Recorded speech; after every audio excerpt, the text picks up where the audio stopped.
दोस्तों, कई बार जिंदगी का एक फैसला पूरे जिंदगी की कहानी को इस तरीके से बदलता है जिससे कभी कोई उम्मीद नहीं होती है। खुशियों को तबाह कर देता है, सपनों को बिल्कुल चूर चूर कर देता है। एक लड़की जो मुस्कुराहट के साथ एक फैसला लिया था, उसने प्यार किया, सच्चे दिल से मोहब्बत किया और जिससे प्यार किया था उसी से शादी करने का फैसला कर लिया था। लेकिन किसे पता था यह फैसला उसकी जिंदगी का आखिरी फैसला होगा। कैसे एक शादी ने इवेंट मैनेजमेंट में काम करने वाली एक खूबसूरत एंकर को मौत की दहलीज तक ला दिया। सुनिए यह शादी की एक खौफनाक स्टोरी। नमस्कार, आदाब, सत श्री अकाल दोस्तों, मैं नीरज शर्मा। आज आपको एक ऐसी सच्ची घटना से रूबरू कराऊंगा कि वाकई में मोहब्बत करने वाले सुनेंगे तो मोहब्बत से विश्वास उठ जाएगा। जी हाँ, उसकी जिंदगी का कल खूबसूरत, बहुत खूबसूरत, जिंदगी के हर पल में खुशियां ही खुशियां थी। नाम था, पहचान था, उस शख्स का उसका साथ था जिससे वो बेहद मोहब्बत करती थी। लेकिन 7 फेरे लेते ही उसकी जिंदगी तबाह हो गई। अब उसकी जिंदगी यानी अब उसकी खुशी, उसका प्यार, उसके चेहरे की हंसी, उसका यह सारा अंदाज सब एक हमेशा के लिए खामोश हो गया। ये दर्द भरी दास्तां इवेंट मैनेजमेंट के एक जिंदा दिल एंकर की है। उसका नाम है डॉली। जो बेटी कल तक अपने सपनों को पूरा करने के लिए जिंदगी की हर मुश्किल का सामना हंसते हुए कर रही थी, आज उसके घर वाले हर पल उसके याद में पल पल मर रहे हैं। जिंदगी के इस मुश्किल दौर से माँ बाप अपनी बेटी के वापस आने का इंतजार कर रहे हैं। डॉली के मायके वालों की माने तो उनकी खुशियों यानी उनकी बेटी की खुशियों की नजर उस वक्त लगी जब तकरीबन 1 साल पहले नितिन नाम के इस लड़के से मिली। यह लोग एक जिम में मिले, पहले दोस्ती हुई, फिर यह दोस्ती प्यार में बदल गई। लड़का उसके फेसबुक की हर पोस्ट पर प्यार भरे कमेंट किया करता था और डॉली भी उसी अंदाज में उसे रिप्लाई दिया करती थी। नितिन के लिए डॉली की दीवानगी किस हद तक थी यह फेसबुक का कमेंट बताता है। नितिन के कमेंट की रिप्लाई में डॉली ने लिखा कि मेरा सौभाग्य है कि तुम मेरी जिंदगी में हो।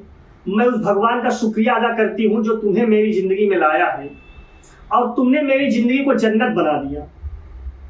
इसी तरह फेसबुक पर नितिन के कमेंट और डॉली की रिप्लाई जिसमें उसे प्यार भरे नामों से शुक्रिया अदा कर रही है। दोनों के रिश्तों आगे बढ़ते हैं। नितिन ने उसके सामने शादी का प्रस्ताव रख दिया। डॉली वेल्थ मैनेजमेंट कंपनी में एंकर थी। उसने अपनी जिंदगी को अब हमेशा अपने अंदाज में जिया, इसलिए वह फौरन अपने घर वालों से नितिन से शादी करने के लिए बात किया। बेटी के कहने पर उसके परिवार वालों से मिले उनके घर वाले। डॉली के मायके वालों के मुताबिक उन्हें बताया कि नितिन का ट्रांसपोर्ट का बिजनेस है, घर में किसी बात की कोई कमी नहीं है। नितिन और उसके परिवार वालों से मिलने के बाद दिल्ली में डॉली के मामा जो थे वो शादी के लिए राजी नहीं हुए थे। लेकिन फिर अपनी बेटी की, अपनी भांजी की शादी की जीत और खुशी के खातिर उन्होंने शादी के लिए हाँ कर दिया। डॉली के पिता का कारोबार है, उन्होंने 13 दिसंबर 2015 को बड़ी धूमधाम से अपनी बेटी डॉली की शादी कर दी। घर वालों के मुताबिक ये शादी एक 5 स्टार में होटल में की गई थी और डॉली की घर वालों ने बेटी की शादी में खूब खर्च किए।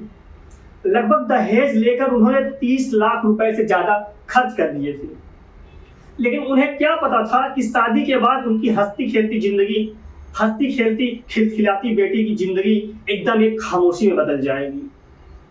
डॉली के घर वाले का इल्जाम है कि शादी के 1-2 महीने तक सब कुछ ठीक ठाक चल रहा था। डॉली और नितिन हनीमून के लिए गोवा भी गए थे। तरह तरह की तस्वीरें, वह बहुत खुश दिख रहे थे। लेकिन यह तस्वीरें खुशी जो है नागपुर लौटने के बाद सब बदल गई, क्योंकि शादी के बाद पता चला कि नितिन ने डॉली और उसके घर वालों को एक धोखा दिया था।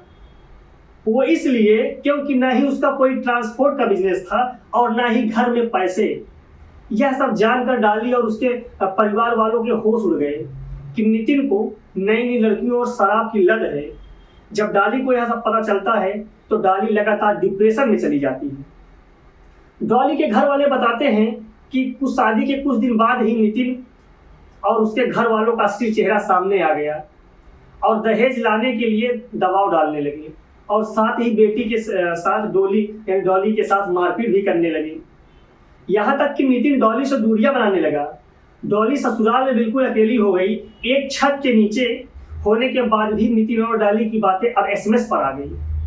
सोचिए उस लड़की के ऊपर क्या बीतती होगी जिस लड़की ने उस शख्स से शादी करने के लिए अपने घर वालों से जिद किया था।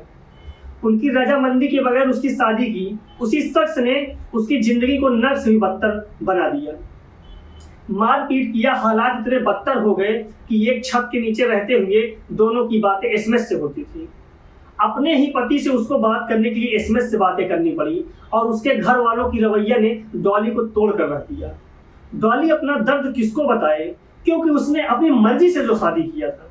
डॉली के घर वालों का कहना है कि अपनी बेटी की खुशी के लिए उन्होंने उस लड़की को 2-3 बार पैसे दिए, उनकी मांगे भी पूरी की, लेकिन उसके बाद भी वो लोग डॉली को बहुत सताते थे, मारते थे।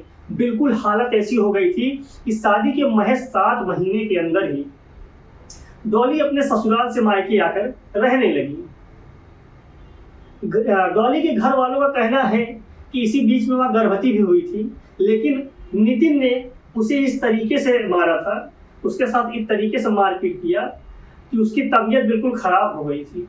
और जब उसके घर वाले उसको घर लाए, हॉस्पिटल में भर्ती कराए, तो जांच में पता चला कि मारपीट होने की वजह से, चोट लगने की वजह से उसका गर्भपात हो चुका है। डॉली के घर वालों का कहना है कि कुछ दिन बाद नितिन और नितिन के घर वालों ने गलती मानकर उसको अपने साथ ले गए। घर वालों को लगा कि बेटी की जिंदगी सुधर जाएगी, लेकिन ऐसा नहीं हुआ। आरोप है कि दोबारा ससुराल में उसके साथ वही सब कुछ होने लगा जिससे बचकर अपने मायके आई थी। डॉली के घर वालों के मुताबिक 21 जुलाई 2016 का दिन था जब डॉली का जन्मदिन था। उसके जन्मदिन पर बधाइयां देने के लिए मायके वाले भी उसके ससुराल पहुंचे। वहां डॉली ने केक काटा, लेकिन उसके चेहरे पर कोई खुशी नहीं थी। डॉली के घर वाले नितिन के घर वालों को समझाते हैं, लेकिन नितिन उनके घर वालों को भी भला बुरा कहने लगता है। इसी रवैये से फिर डॉली के घर वाले अपनी बेटी को अपने साथ लेकर आते हैं। दोस्तों, एक तरफ ससुराल में हर रोज ताने और मारपीट, पति का बुरा बर्ताव और बार बार ससुराल से मायके आना, सभी बातों ने डॉली को बिल्कुल तोड़ कर रख दिया था। कहे तो डॉली को बहुत बड़ा सदमा लग चुका था और बुरी तरीके से टूट चुकी थी। अपनी जिंदगी के लिए खुद को दोषी मान रही थी और तन्हाई और गम के ऐसे माहौल में उसने अपनी जिंदगी का सबसे खौफनाक फैसला लिया। तारीख थी 25 जुलाई 2016। अपने मायके में थी, घर में माँ और बहनें मौजूद थी। तभी वह बाथरूम में गई और वहीं पर फांसी लगा ली। घर में मौजूद लोगों को कुछ देर बाद शक हुआ, तो उन्होंने बाथरूम का दरवाजा खटखटाया। कोई जवाब न मिलने पर दरवाजा तोड़ा गया, तो अंदर फांसी के फंदे पर तड़प रही थी डॉली। उसे अस्पताल ले जाया गया, तभी से वो कोमा में चली गई। डॉली के कोमा में जाने के बाद निर्दयी हैवान नितिन और उसके घर वालों ने हाल चाल तक नहीं पूछा, देखने तक नहीं आया कि डॉली का क्या होगा, क्या हाल चाल है। आखिर डॉली ने ऐसा क्यों किया?